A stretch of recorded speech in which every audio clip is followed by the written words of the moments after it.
not a brief history, it's a long history.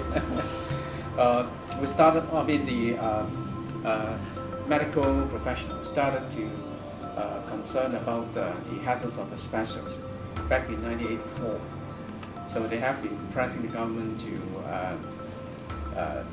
put some sort of restriction on the use of asbestos. And we had the first legislation back in 1986, which was actually banning the use of the blue and brown asbestos, but continue to allow the use of the white asbestos in the industrial environment.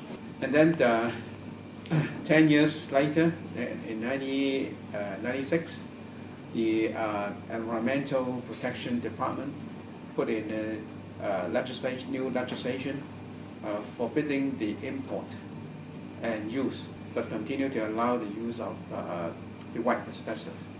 But in a way, we all know that there's enough evidence from the international research community that all forms of asbestos can cause cancer. So the different groups in Hong Kong, including the professionals, the academics, the unions, and some of the non-governmental organizations, continue to press for a total ban of asbestos. Okay.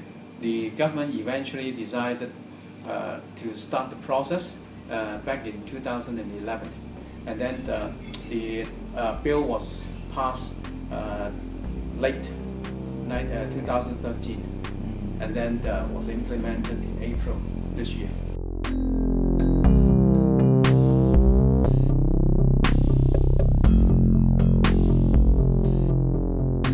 The first one will be what they call about goods in transit.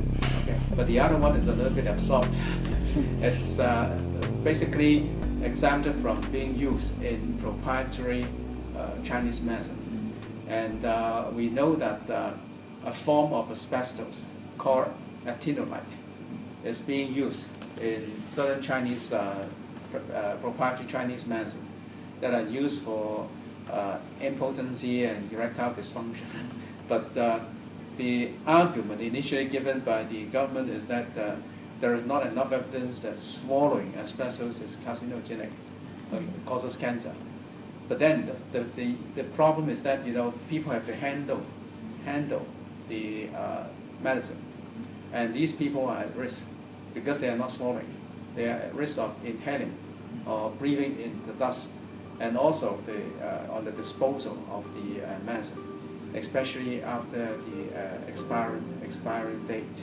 So they will be treated as waste, and then unfortunately, because they're exempted from the legislation, so there is no special handling for these carcinogenic waste.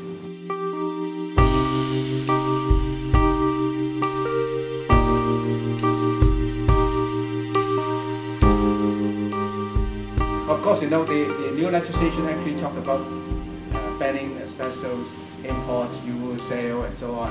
But of course, because we have been using a lot of asbestos in the past in our buildings, but in general, it is believed that you just leaving the asbestos there will be safer than taking them out. Okay, so theoretically, it should be fine if you keep them locked into the building material. But unfortunately, in Hong Kong, the lifespan of our buildings are short. Okay, so say for example, many of our buildings older than 30 years will get sort of demolished. So in doing so, of course, the asbestos originally locked in the building materials got released. In Hong Kong, we have the government had put out an urban renewal project or plan that is very aggressive in sort of helping owners of old buildings to do proper maintenance. But then, unfortunately, during the maintenance process, again, many materials originally containing asbestos will be disturbed, and then they will release the asbestos fibers.